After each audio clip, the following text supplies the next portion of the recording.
எப்படின்னா, எனக்கு சில திறமைகள், சில ஆற்றல்கள் எனக்குள்ள இருக்குது.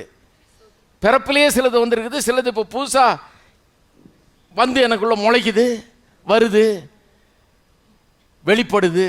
இதெல்லாம் பார்க்கும்போது கர்த்தர் எனக்குள்ள பேசுகிறாரு, பாரு இதெல்லாம் உனக்கு ஏன் கொடுத்தேன், உனக்கு ஏன் கொடுத்தேன்னா உன்னை இந்த மாதிரி ஒரு வேலையை செய்கிறதுக்காக நான் வச்சிருக்கிறேன் அப்படிங்கிறாரு. இன்னும் கொஞ்சம் விளங்குவது எனக்கு, நான் இதுக்காக தான் அழைக்கப்பட்டேன்னு. அப்புறம் அதுக்கப்புறம் பார்த்தீங்கன்னா வாய்ப்புகளை உண்டு பண்ணி தர்றாரு, வாசலில் திறக்கிறாரு. நான் எதுக்காக அழைக்கப்பட்டேனோ அது செய்கிறதுக்கு நானே எனக்கு வாசலை திறக்க முடியாத வாசலில் அவர் திறந்து கொடுக்குறாரு, என்னை கொண்டு போகிறார், சில இடங்களுக்கு நடத்துகிறார், செய்கிறார். இதெல்லாம் என் வாழ்க்கையில் நடந்தது பாருங்கள், உண்மையாக அதை வச்சு தான் சொல்கிறேன். அப்படி நடத்துகிறார். அப்போ எனக்கு இன்னும் அதிகமாக தெரியும், ஆமாம்மா கடவுள் நம்மளை அழைச்சிருக்காரு. இல்லைன்னா நான் தேடி பிடிச்சாலும் இந்த மாதிரி இடம் வாய்ப்பெல்லாம் கிடைக்காது, இந்த மாதிரி ஒரு தருணம் கிடைக்காது, இந்த மாதிரி ஒரு ஆப்பர்ச்சுனிட்டிலாம் நமக்கு கிடைக்காது, தேடி படித்தாலும் கிடைக்காது. அப்படி பண்ணியிருக்காரு. 4வது ஊரடிய செய்கிறார், இவன் அழைக்கப்பட்டான்னு. இன்னைக்கு என்ன பார்க்குறவங்களாம் சொல்கிறாங்க, இதுக்குன்னே பிறந்திருக்கிறான் இவன் அப்படின்றாங்க, இதுக்குன்னே பிறந்திருக்கிறான்றாங்க. எனக்கு தெரிஞ்ச ஒருத்தர் நல்ல பிஸ்னஸ் வச்சுருக்காரு. அவர் பிஸ்னஸ் ஆரம்பிக்கலான்னு முயற்சி எடுத்தப்போ முயற்சியில் இப்போ வெற்றி பெற முடியாமல் கொஞ்ச நாள் அந்த வாய்ப்பை எப்படியாவது உண்டாக்கணும்னு சொல்லி வழி தேடிட்டு இருக்கிறார், ஒன்றும் கிடைக்க மாட்டேங்குது.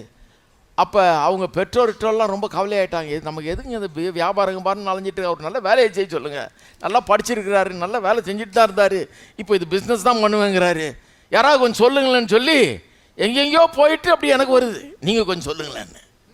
ஆனால் எனக்கு தெரியுது இவர் கர்த்தர் ஏதோ உள்ளே நடத்துகிறார் வேலையை, இந்த மனுஷன் விசுவாசிக்கிறாரு, நல்லா வருவார். இன்றைக்கி ஒரு வேளை கொஞ்சம் நிலைமை மோசமாக இருக்கலாம், அவருக்கு எந்த வாய்ப்பு இல்லாமல் இருக்கலாம், ஏதோ கடவுள் அவருக்கு அவர் நோக்கம் வச்சுருக்காரு, நம்ம எதுக்கு டிஸ்கரேஜ் பண்ணுவானே என்கிட்ட வந்து சொல்கிறாங்க, அப்படி சொல்லுங்கள் நீங்கள் அப்படின்னு.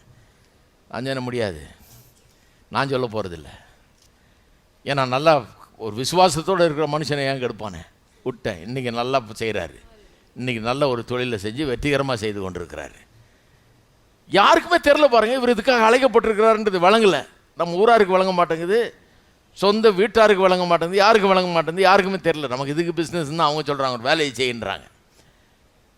ஏன்னா வேலை இல்லாமல் ஏன் கஷ்டப்படணும், காசு இல்லாமல் ஏன் கஷ்டப்படணும், அவங்க சொல்கிறதுல நியாயம் மாதிரி தெரியுது எல்லாருக்கும். கர்த்தர் பெரிய நோக்கத்தை வச்சுருக்கார், கர்த்தர் எல்லாத்தையும் சாத்தியமாக்குகிறார், நல்லா அவர் வாழ்க்கையில் உயர்கிறார், வெற்றி பெறுறாரு, எல்லாம் நடக்குது. இப்போ சரியான ஆளுங்க அவருன்றாங்க, இப்போ லேட்டாக விளங்கி இருக்குது அவங்களுக்கு, எல்லாம் நல்லா நடந்த பிறகு எல்லாம் சரின்றாங்க. அதுதான் கடைசி 4th ஸ்டேஜ், அதுதான். அப்போ கடவுள் எப்படி